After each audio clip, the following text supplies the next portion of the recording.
Hello বন্ধুরা, আসসালামু আলাইকুম। কি দেখছেন? এটা কি দেখছেন বলুন তো? এটা হলো মিষ্টি আলু। অনেকে এটাকে লম্বা আলুও বলে থাকে। তো আমি আজকে এটা দিয়ে একটি রেসিপি তৈরি করব।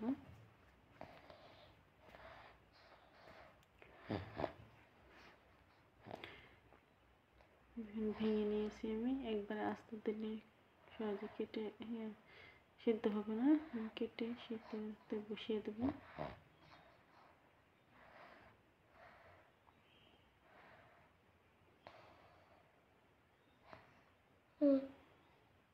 দেখুন আমার সিদ্ধ হয়ে গেছে। দেখুন একটা স্পঞ্জ কিংবা স্টিক নয়তো কাঁটা চামচ দিয়ে আপনারা দেখতে পারেন সিদ্ধ হয়েছে কিনা। এখন সিদ্ধ হয়ে গেছে। এখানে পাতিলের মধ্যে আমি দিয়ে দেব দুধ। আজকে আমি তৈরি করব মিষ্টি আলুর রসমালাই।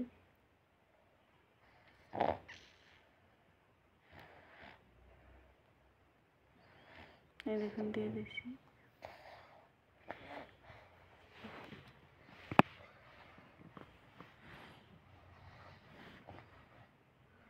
চুলাটা জ্বালিয়ে দিলাম। এদিকে দুধটা ফুটতে থাকুক আর ওদিকে আমি রসমালাইয়ের ব্যাটারটা তৈরি করে নেই।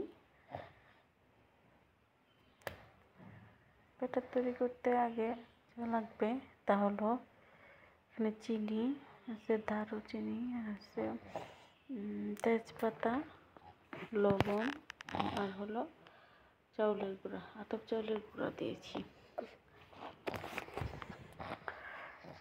তো এখানে ব্যাটারটা তৈরি করতে আলুগুলো সুলে নিতে হবে। তো আমি সুলে নিলাম। দেখুন এদিকে আমার দুধটাও বলক এসে গেছে। তো বন্ধুরা, আপনারা বাড়িতে অবশ্যই এটা ট্রাই করবেন, অনেক মজাদার।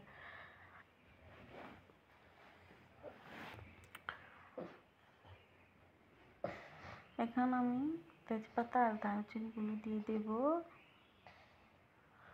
এখন তো খুব সুন্দর করে ফুটছে। এখানে আপনি চুলার জালটা খুব লো ফ্লেমে রাখবেন, একেবারে লো ফ্লেমে রাখবেন, যাতে দুধটা বলক এসে উতলে পড়ে না যায়।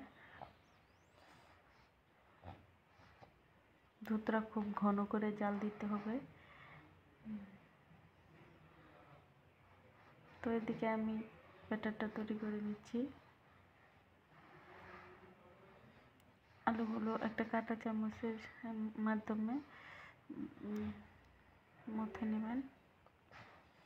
তারপর সব উপকরণগুলো একসাথে মেখে নেব। আমি ব্যাটারটা তৈরি করে নিচ্ছি, আপনাদেরকে তৈরি করে তারপর দেখাচ্ছি।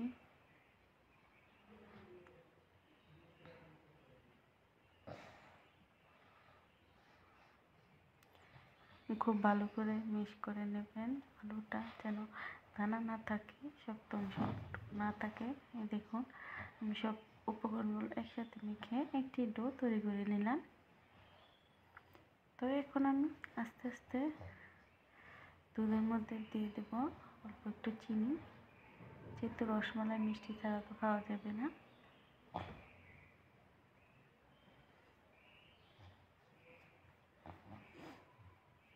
দিয়ে দিলাম, পরিমাণ মতো দেবেন, আপনারা যেমন মিষ্টি খেতে পারেন।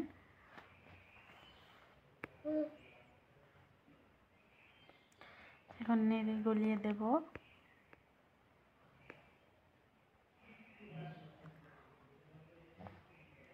এখন আমি এই ডো দিয়ে ছোট ছোট রসমালাইয়ের মতো সাইজ দিয়ে দেব।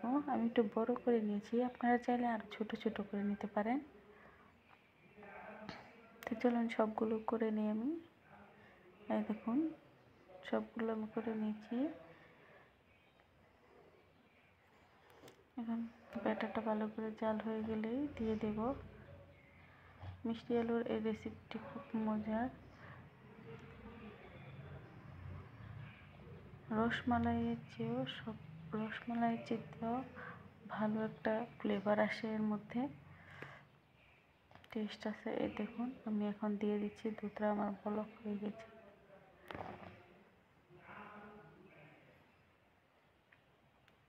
এখনো কিন্তু একেবারে দুধটা শুকোয়নি। দেখুন সবগুলো দিয়ে দিয়েছেন।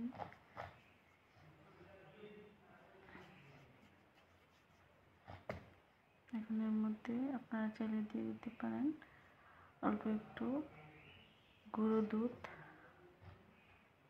আপনারা চাইলে দিতেও পারেন, নাও দিতে পারেন, এটা হলো অপশনাল।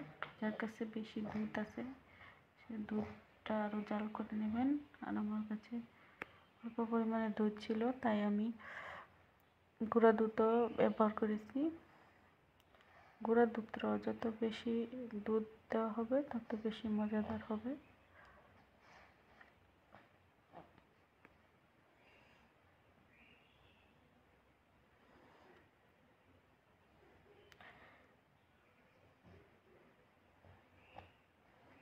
ভালো করে বলকা নিয়ে নেব। দেখুন আমার রসমালাইটা প্রায় রেডি হয়ে গেছে।